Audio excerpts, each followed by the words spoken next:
विदेशी शक्तिले हाम्रो स्वाभिमानमाथि कसरी कुल्चिएर हिँडिरहेको रहेछ त। साथीहरू, एकैछिन यो भिडियो हेरौँ, त्यसपछि मनमा लागेका कुराहरू कमेन्ट सेक्सनमा लेख्नुहोला।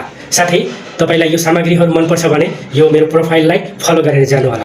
सन् 2015 मा भारत र चीन बीच सहमति हुँदा सुशील कोइराला नेतृत्वको तत्कालीन सरकारले पनि भारतलाई कूटनीतिक नोट पठाएको थियो, तर त्यसलाई भारतले सुमाई गरेन। खासमा यो क्षेत्रमा दुई देशका बीचमा रहेको विवाद 200 वर्षभन्दा पहिले समाधान भइसकेको विषय हो। नेपाल र ब्रिटिस इन्डिया बीच सन् 1816 मा भएको सुगौली सन्धिले नै महाकाली पूर्वका सम्पूर्ण भागलाई नेपालको मानेको छ।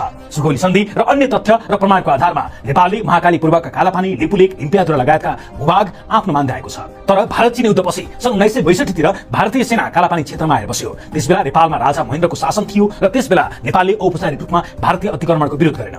प्रजातन्त्र स्थापनापछि 1990 को दशकमा लिपुलेक र कालापानीको विवाद चर्कियो। सन् 1998 मा भारत भ्रमणका बेला तत्कालीन प्रधानमन्त्री गिरिजाप्रसाद कोइरालाले यो विषय उठाएपछि विवाद सुल्झाउन पटक पटक संयन्त्र बने, तर विवाद अहिलेसम्म कायमै छ, सुल्झेको छैन। उत्तरी छिमेकी चीन र दक्षिणी छिमेकी भारतसँग सदियौंदेखि नेपालको सम्बन्ध छ। सम्बन्धको इतिहास लामो छ, तर सीमा विवादका कारण राजनीतिक सम्बन्ध भने बेला बेला निकै चिसो र अविश्वासपूर्ण हुने गरेको छ। यी दुवै देशबाट नेपाल बारम्बार चेपुवामा पर्दै आएको छ, सीमानामा होस् वा आन्तरिक राजनीतिमा।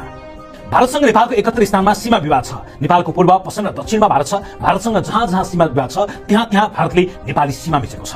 सबैभन्दा बढी सीमा मिचेको सुस्ता र कालापानी क्षेत्रमा हो। नेपालले आफ्नो राजनीतिक नक्सामा कालापानी, लिपुलेक र इम्पियातुरा क्षेत्रलाई राखेको छ, तर त्यसको बदलामा भारतले 2 नोभेम्बर 2019 मा जारी गरेको आफ्नो 8औं राजनीतिक नक्सामा पनि महाकाली पूर्वका कालापानी, लिपुलेक, इम्पियातुरा सहितको नेपाली भूभागलाई भारतमै देखाइदिएको छ। मैले अघि नै भने, जब भारतले आफ्ना सेनालाई कालापानीमा ल्याएर राख्यो त्यसपछि हो विवाद सुरु भएको। 2009 सालपछि भारतले चीनमाथि निगरानी गर्न नेपालको उत्तरी सीमानामा 17 वटा पोस्ट बनाएर आफ्नो सेना राख्यो। त्यस्ता सबै भारतीय पोस्टलाई नेपालले 2026 सालमा फिर्ता पठायो, तर भारतले कालापानीमा रहेको पोस्ट भने फिर्ता गरेन।